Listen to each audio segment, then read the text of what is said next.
И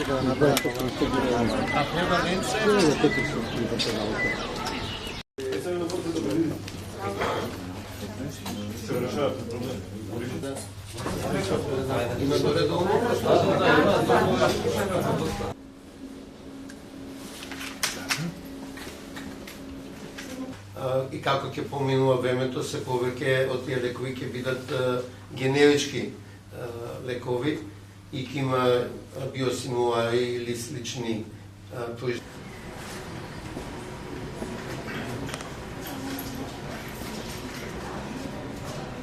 Кога што се, да речеме, занемарене почетниот симптом од страна на пациентот, не од страна на системот. Мораме да ги поделиме и тие, како да кажам, делови.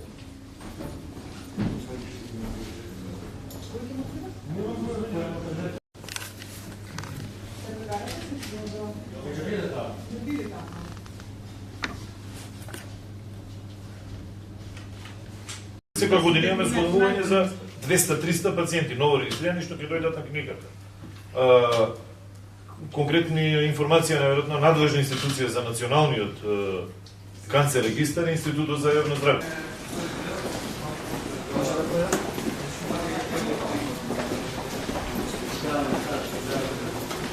Решаваме третманот, решаваме диагностика и генетски истражувања. Фокусот мора да биде на скринингот, 5% за рак на дојка не е скрининг. Скрининг како има тофат 40, 50, 60%, меѓутоа таму има структурни системски проблеми од неединство на медицинската евиденција. Ние во моментот немаме на едно место медицинска евиденција од јавно здравство, од приватно здравство и од систематски прегледи.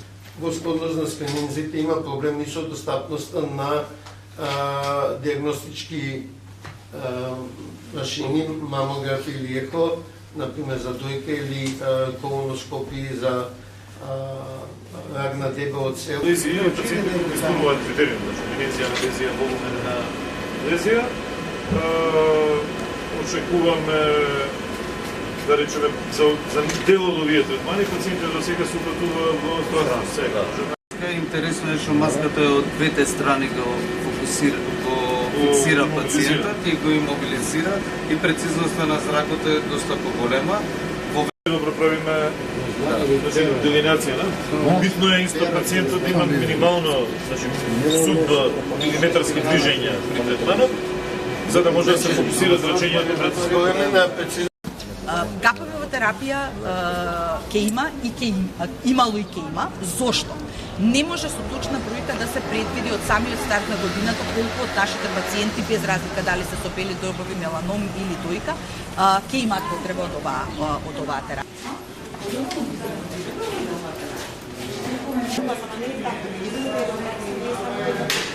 Не, голем туморе, често по голема доза.